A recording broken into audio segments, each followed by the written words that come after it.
연봉 인상을 해주겠다는 말만 듣고 나에게 아무런 말을 하지 않았다. 그리고 1월 31일 월급날까지 오게 됐다.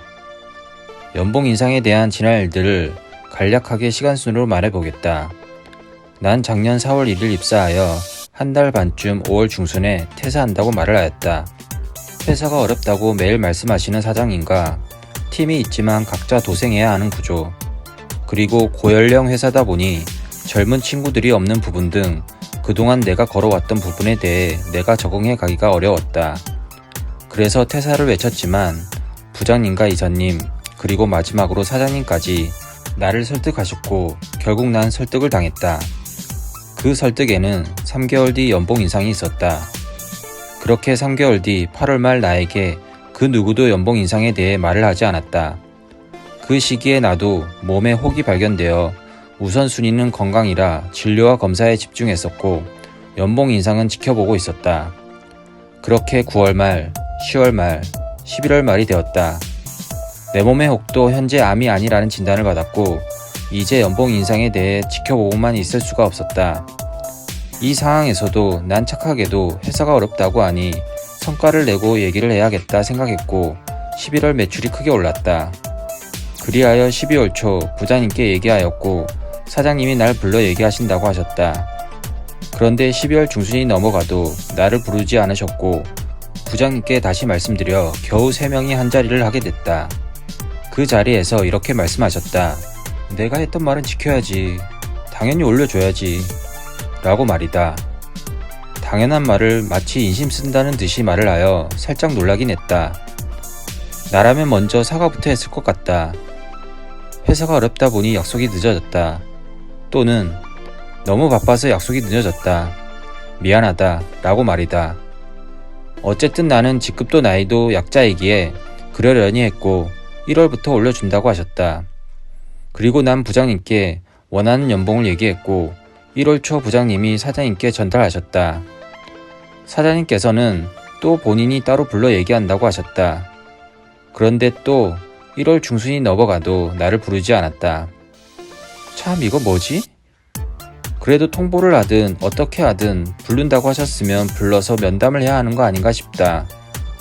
그래도 아직 1월이 지난 건 아니기에 기다렸고 1월 말 설 연휴 전날까지 날 부르지 않으셨다.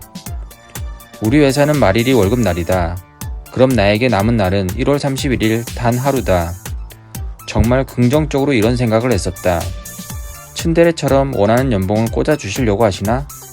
그럴 뿐은 아니라는 생각은 들지만 그래도 혹시나 하는 마음은 있었다. 그렇게 생각해야 설 연휴를 신경 안 쓰고 보낼 수 있을 것 같았다. 그렇게 1월 31일이 되었고 나는 출근하였다. 재윤, 꼬라지. 긴 연휴 뒤로 31일 오전에 전체 회의를 하였다. 회의를 마치고 나와 부장님을 잠시 남으라고 하셨다. 그리고 이렇게 말씀하셨다. 연봉은 올렸고 관리팀에 얘기했으니 오늘 오른 월급 입금될 거야. 연봉은 이거라고 말씀하셨다. 그리고 회사 잘 되면 더 올려줄게 라고 하셨다. 사실 그 자리에서 난 벙쪘다. 내가 원하는 연봉에 미치지 못했고 다 정해놓고 관리팀에 먼저 얘기하고 나한테는 월급날 당일 통보식으로 얘기했기 때문이다. 이보다 더 벙찐 건 마지막 멘트인 회사 잘 되면 더 올려줄게였다. 입사 첫날부터 회사 어렵다고 하셨고 거의 매주 회사 어렵다고 하셨다. 다음 연봉 협상 시기도 아닌 회사 잘 되면이라 하니 난 더 이상 연봉을 올릴 수 있는 길이 보이지 않았다. 그렇다고 지금 내가 받는 연봉이 높은 것도 아니다. 온라인 MD와 개인 사업 총 14년 차인데 내 월급은 300만 원이 안 된다.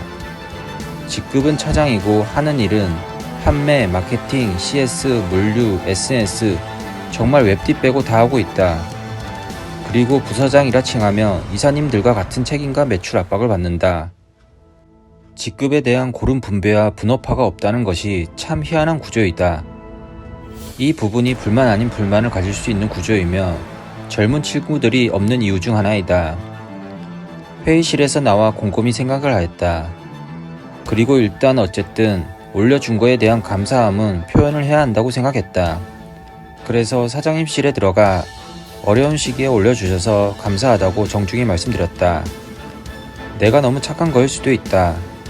하지만 뭔가 깨림칙하고 앞날이 안 보이는 건 어쩔 수 없다. 나는 1년이 되어가는 시점에 사장님을 파악하고 회사를 파악하고 이사님들을 파악했다. 여기서 착한 사람이 바보가 되는 곳이라 생각한다. 다들 개인주의이고 할 말은 많지만 하지 않겠다. 그럴 수밖에 없는 구조이기도 하다. 2월부터 점점 매출 압박은 심해졌고 지난 영상처럼 이사님의 책임 전가하는 듯한 어이없는 업무 요청 등 점점 더 난 많은 생각을 하게 된다.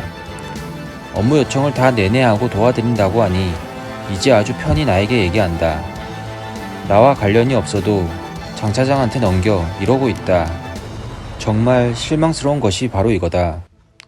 착하게 도와주고 토 안 달고 열심히 하는 사람이 호구가 되는 것이다. 이런 사람을 더 챙겨주고 배려해주고 존중해줘야 하는데 오히려 악용하는 것이다.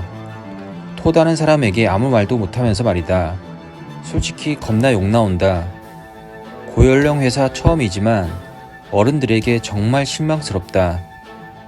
가장 중요한 것은 내가 이곳에서 앞으로 커리어의 성장과 연봉의 성장이 있을까이다. 여기는 이사님들이 대부분이고 50살이 넘으셨다. 작년에 연봉을 2번이나 삭감해도 아무 말씀을 안 하신다. 여기 계속 있다가는 유지도 아닌 점점 도태될 것 같은 기분이 든다. 여러 번의 고비도 있고 했지만 1년은 버텨보려고 한다. 얼마 남지 않았다. 이 회사를 다니며 계속 스트레스를 달고 다녔지만 2월부터는 그 강도가 너무 세다. 신경성 스트레스로 잠도 제대로 못 자고 자다 깨면 다시 잠이 들지 않는다. 이게 겪은 사람만 안다. 굉장히 괴롭고 고통스럽다는 것을 말이다. 내 앞날은 누구도 책임질 수 없고 내 스스로 개척해 나가야 한다.